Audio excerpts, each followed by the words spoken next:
Okay. So 14th chapter. Gunatraya Vibhaga Yoga. Gunatraya Vibhaga Yoga. Three gunas. Gunatraya Vibhaga Yoga. Kshetra Kshetragya Vibhaga Yoga was the previous one. 13th. This is Gunatraya Vibhaga Yoga. The difference between the three types of gunas, or the classification, three categories of gunas, three classifications of gunas. Gunatraya Vibhaga Yoga. And this one is, he starts off saying, let me again repeat to you, O Arjuna. That is how he starts this one. Says Sri Bhagavan Vacha, Param bhuyah pravakshami jnananam jnanamuttamam yajñatva munayas sarve param siddhim ito gataha. All the munis, munayah, they have attained to siddhi through understanding this knowledge. And I have explained to you this knowledge in several other discussions earlier, but let me again explain to you. Let me get to more details. Let me give you another perspective to look at it. Knower and the known, or the knower and the field, was explained in the previous one. Kshetram, Kshetragnya. Kshetra is the field and Kshetragnya is the one who knows the field. And the knower in that context was shown as Purushaha. What was that verse? It said, how the space does not, yatha prakashayatyekaha, not that one. Yatha sarvagatam saukshmyat akasham nopalipyate sarvatravasthito dehe tathatma nopalipyate. It doesn't stick onto anything. Nothing impacts it. Nothing affects it. What? Atma, knower. The knower is not affected by any of this. Now he is giving a different perspective. He is giving a perspective of Triguna or Prakriti. Because the field is Prakriti. In 15, he'll go to Purushottama Yoga. In 13, he talks about Kshetra, Kshetragya, the field and the knower of the field. In 14, he talks about the field, which is Prakriti. 15, he talks about Purushottama, the Purusha. You see how the 13, 14, 15, how it flows? 13 is about the Purusha and Prakriti together. 14 is about Prakriti. 15 is about Purusha. So here he is talking about what is this Prakriti? What is this element, or what is this thing that we call as Prakriti, material universe, manifested universe? What is it? He's saying one who knows this, one who understands this, Arjuna, attains the highest param siddhi itogataha. He attains to that highest knowledge. And then goes on to explain with the second verse, idam jnanam upashritya mama sadharmyam agataha sargepi nopajayante pralayena vyathanti cha. So such a one who attains to me is not born or destroyed. Basically doesn't go through the cycle of birth and death. Is united in me, sadharmyam agataha. In this form he is come to me. He takes refuge in me, upashritya. Idam jnanam upashritya. The one who takes knowledge in this, refuge in this knowledge, in this wisdom. Sargepi. Sargaha is at the time of creation. Nopajayante. He is not born. Pralaye api na vyathanti. So he does not, at the time of creation, he is not born. At the time of destruction, he is not destroyed. Because this he that we are talking about is not that thing that gets created and destroyed. It is always there. It is always present. Sanatanam. It is Sanatana. It is eternal. And then he goes on to explain in verse 3 and 4. Mama yonihi mahad brahma tasmin garbham dadhamyaham sambhava sarva bhutanam tato bhavati bharata. Sarvayonishu kaunteya murtaya sambhavantiyaha tasam brahma mahad yonihi aham bija pita. So I am the one who is the Pita. I am the father of this whole creation. Because I impregnate Prakriti. Prakriti is, according to Sankhya philosophy, Prakriti is also eternal. Purusha is also eternal. But when they come together, Shiva Shakti Aikya Rupam, when they come together, then creation happens. Right? This is represented by any form of union. Any two male and female come together, there is this impregnation. The male impregnates the female, and there is progeny. There is life that gets created. So that process is also explained, or the same process is kind of abstracted to Purusha and Prakriti. The visual, he is giving the same visual, saying as how you see animals, human beings, creatures, they come together and procreate. It is in the same way that Purusha and Prakriti come together and this whole creation has come into being. What you see as this universe, this material universe, has come together, has come out from this union, and I am the Pita. I am the Pita who is given the seed. Bija Pradah Pita. I am the Bija Dayini, Bija Dayaka. I am the Bija Dayakaha, Bija Pradaha. I am the one who is given the seed. And what am I impregnating? Mahad Brahma. This whole material substance that is Mahad Brahma. Mama Yoni Mahad Brahma Tasmin Garbham Dadhamyam. I give it Garbha. I give it the womb. I impregnate it and I give it a womb to hold this creation. Sambhava Sarva Bhutanam Tato Bhavati Bharata.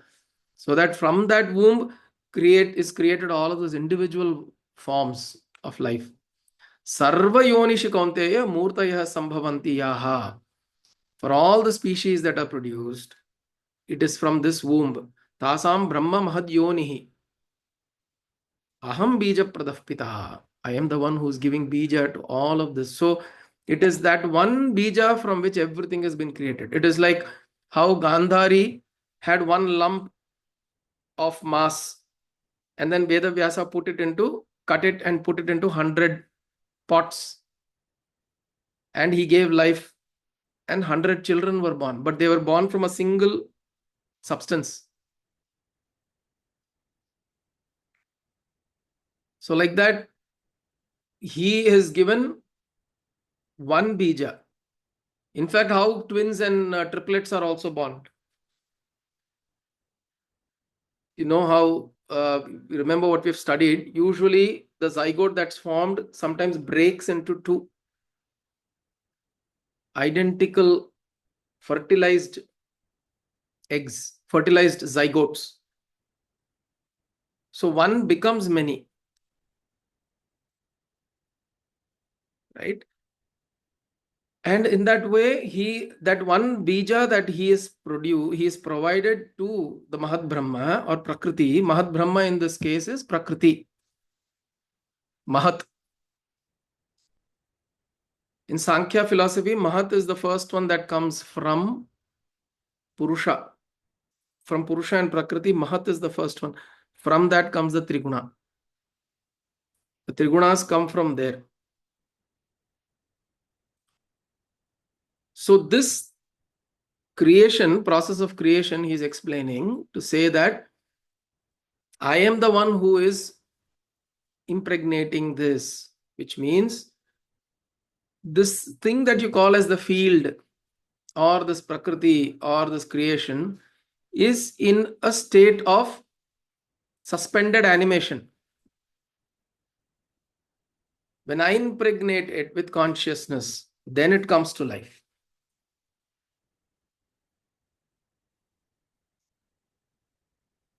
Right? The same thing we see when there is a bija, there is a seed that is there. You put it into the soil, you give it the right kind of fertilizer. From there, life is generated. Till that, it is just a seed. You can take and eat that seed also. Doesn't mean that suddenly a tree will start growing out of you. That doesn't happen, right?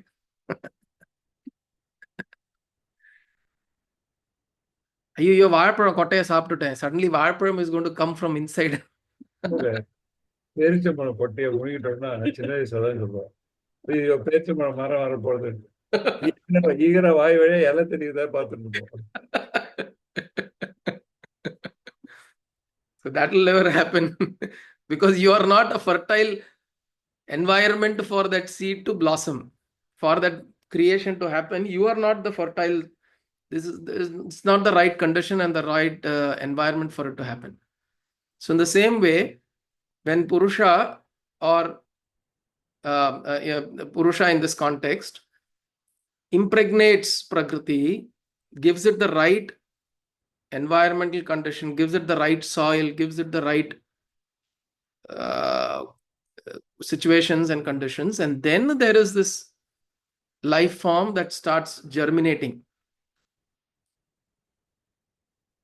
The germination happens through that. So consciousness enters into it and suddenly it gets the energy to blossom and germinate. And then he goes on to say, Sattvam rajas tama iti gunaha prakriti sambhavaha nibadhnanti mahabaho dehe dehinam avyayam. So from this material prakriti consists of three gunas, sattva, raja, tama. And these modes bind the soul to the body. Dehe dehinam avyayam. What is the dehinam? It is the soul.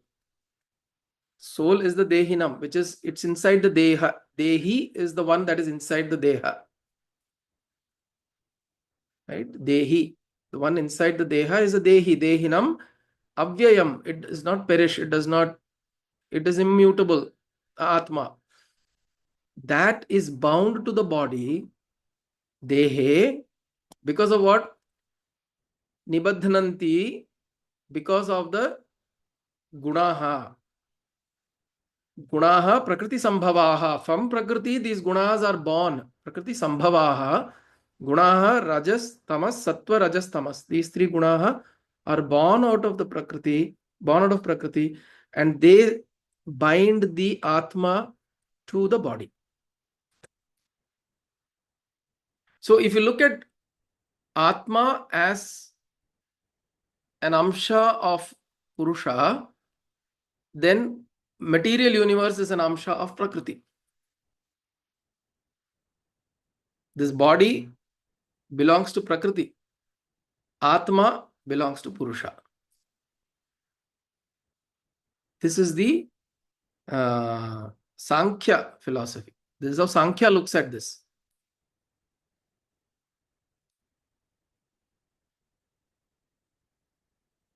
Right? So now I'm not talking about Shiva Shakti, and we don't create Shiva Shakti in that context, because those who devote their devotion and offer their devotion and love to Devi don't relate Prakriti to Devi in that context. Right? This is Sankhya philosophy. Sankhya looks at it this way. When you're taking Devi as Maha Lalita Tripura Sundari, Parashakti, she becomes Purusha in that context. And all creation comes out of her. Panchakritya Parayana. All the Panchakritya, all the Pancha Mahabhuta and the Panchakritya, all of that come out of her. The 5 actions of creation, sustenance, dissolution, Tirodhana, and Anugraha. Unveiling and grace, revealing. All of these 5 actions and the Pancha Mahabhutas come from Devi herself. So she becomes the Purusha in that case. So Purusha is Purusheti iti Purushaha, where the consciousness, the primordial consciousness is existing, is present. That is Purusha. So we should remember this. We shouldn't confuse again this with male, female, masculine, feminine, all that. It is representative in the material world as male, female, but it's not male or female. It's not masculine or feminine. It is Purusha, is this consciousness, conscious principle, which is Atma in us. That conscious principle, the witness, the knower is Atma. Prakriti is, in some form, you can look at it as Anatma. It is Anatma. In a way, it is said that, again, to bring it to common parlance, it is the wife in that context. And here, it is also referred to as ignorance. Avidya. Avidya is also Prakriti. If you look at it from a Vedanta standpoint, Prakriti is nothing but Avidya. Ignorance. If you're seeing this world as a separate entity, that is because of Avidya. That is because of ignorance. If you see it as something that is illusory, Advaita Vedanta says it's illusory. It doesn't really exist. It doesn't really exist. It is apparent as though it exists. If you look at Vishishtadvaita Vedanta, it will say this whole Prakriti or creation is Mahalakshmi in a way. Narayana is Purusha and this is Mahalakshmi. And all the Atmas are subservient or they are a part of Narayana, including Mahalakshmi. So Prakriti is also part of Narayana. The Atmas are also part of Narayana. So in this context, it looks closer to that. This context here, it looks closer to that explanation where from Purusha, the spark of Purusha is Atma. The extension of Prakriti is the material world, the created world, the universe, Jada, Anatma. Atma and Anatma. We can look at it that way. And he is saying this Anatma, this Prakriti, is made of three gunas. So which means when we talk about Sattva, Rajas, Tamas, it is not just us. It is also creatures, it is also animals, it is also things. Things also have Sattva, Rajas, Tamas. Because it is the guna, it is the property. Understand this. Sattva, Rajas, Tamas is a tendency, it is a property. And everything is a combination of these three. It is like a triangle. It is like a triangle and it's a combination of what side is more, what is a dominant one, that one becomes, like that side becomes the more, the triangle kind of takes that form and shape. Very interesting, there are two examples that came to mind. When my guru once said that this is like, think that you've got three balls, three different colored balls, and you just mix them up. You take some red balls, some green balls, some black balls, and you mix them up. How many different combinations can come out? Infinite combinations can come out, right? So we are a combination of Sattva, Rajas, Tamas. The combination could be anything. The other, think about RGB of your television. Red, green, blue of your color palette. The cathode ray tube of the television that was originally made had three primary colors, and from that came everything. Which means you could use different combinations of R, G, B to create all the colors that you can possibly think of. Now, of course, it's gone much, much beyond. But I'm saying originally in its original form, and technology was trying to represent colors. It took these three primary colors, red, green, and blue. When red, green, and blue are full, it is white. when it's zero, it is black. So between black and white, it could create a full range of colors. Just three: red, green, blue. Same thing, three guna. In the same way, three gunas can create this whole material universe. And then he goes on in the 6th, 7th, and 8th, he goes on to describe each one. Tatra sattvam nirmalatvat prakashakam anamayam. Sukha sangena badhnati jnana sangena chanagha. So, what is sattva? It explains what is sattva. Sattva is nirmalatvam, nirmalatvat, which means it is pure. It is prakashakam, it is light, illuminating. It is anamayam, it is full, it is well, it is healthy. Sukha sangena. Now, this is the definition of sattvam. Nirmalatvat prakashakam anamayam. And it badhnati, it ties itself to sukha sangena, jnana sangena, joy and knowledge. It ties itself. Okay. Now we have, as we go into this chapter, we will understand how to look at sattva also. Because we all try to think we should all become sattvic. But for a true spiritual aspirant, sattva is not the end. It is a place you get to so that after that you go beyond triguna. Trigunatita. Nirguna. Nirgunatvat. So from Triguna, you go to Trigunatita. That is where a spiritual aspirant or a sadhaka goes. But the way he is, if you notice, if you think, oh, sattva is the greatest place to be, I want to be sattvic, he's saying sattva is also binding.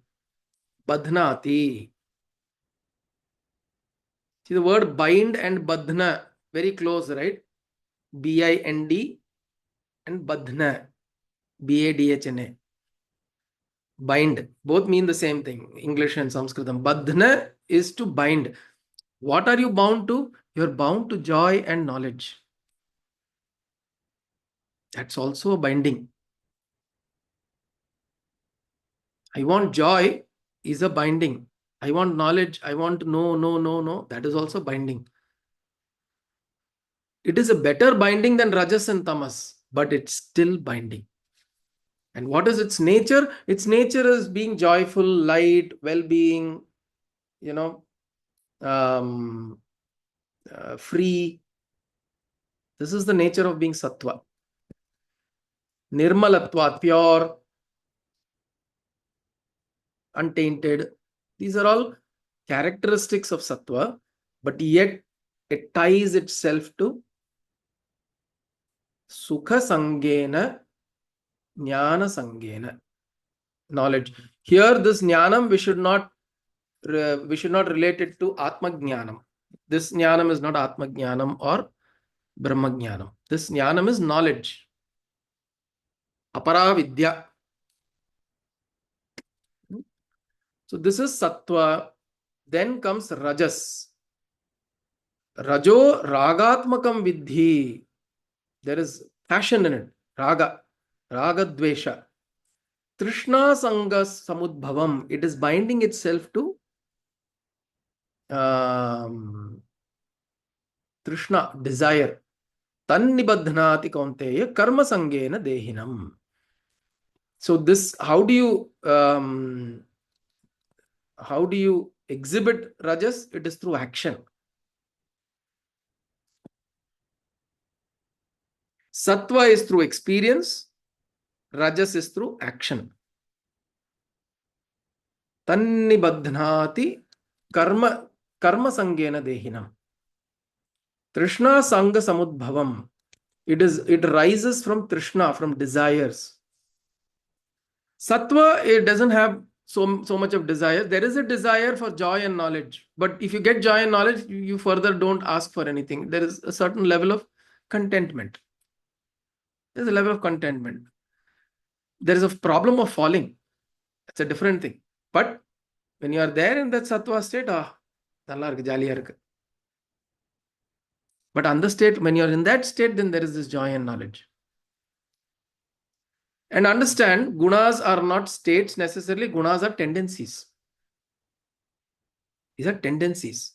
And we exhibit these tendencies at different times. We exhibit a tendency of joyfulness, understanding, lightheartedness, feeling free. This is a tendency we exhibit certain times. Look at somebody and say, "There's something joyful about this guy today." It's not true every day. Suddenly see this guy, is something joyful and exuberant and jubilant about this guy today. Because he's probably feeling lighter, feeling joyful, his energies are in the right place. And then you look at somebody and say, wants to keep doing something or the other. Rajas. சும்மா இருக்கவே தெரியல.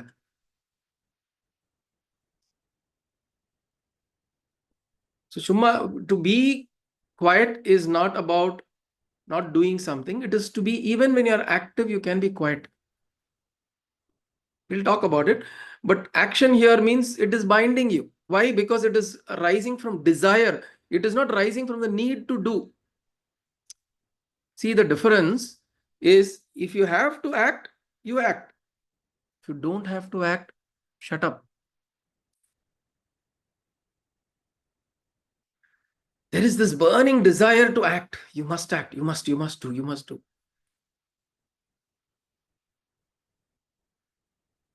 That comes from this Trishna. Trishna also means thirst. See, again, another English word, Trishna and thirst. Very closely related.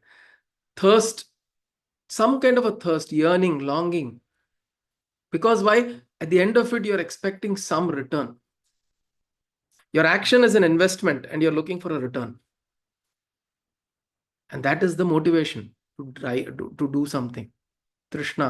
Trishna sangena, the Trishna sanga samudbhavam. It rises from Trishna. And it binds itself to karma sangena dehinam. It binds itself to action and the result of actions.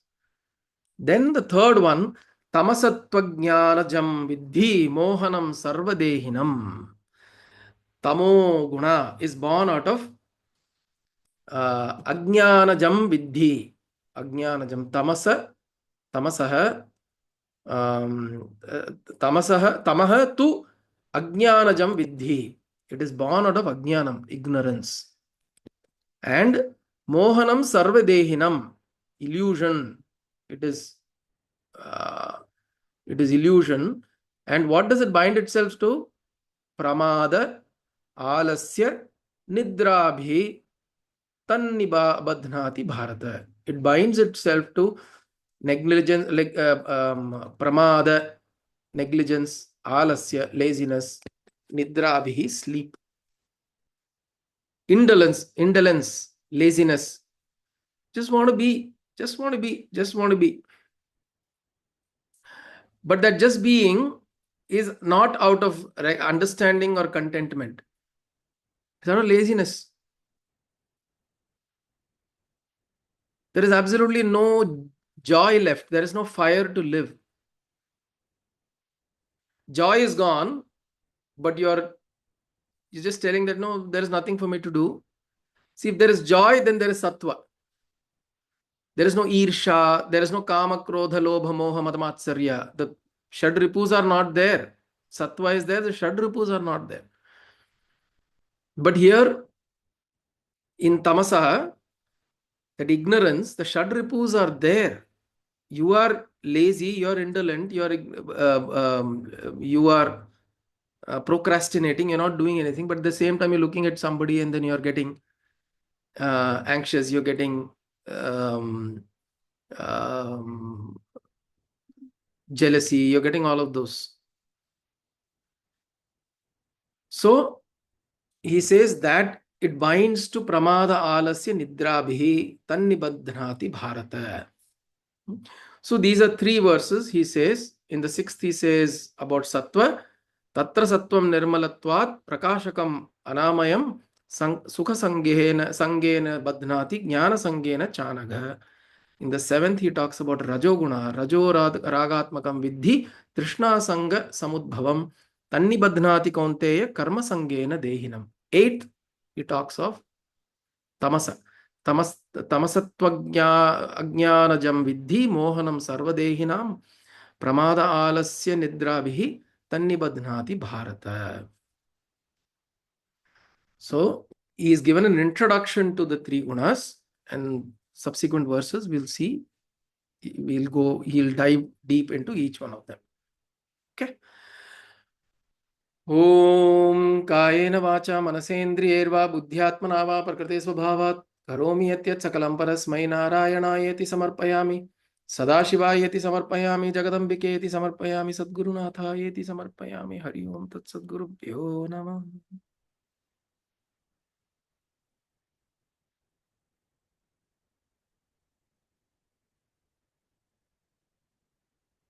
Hari Om.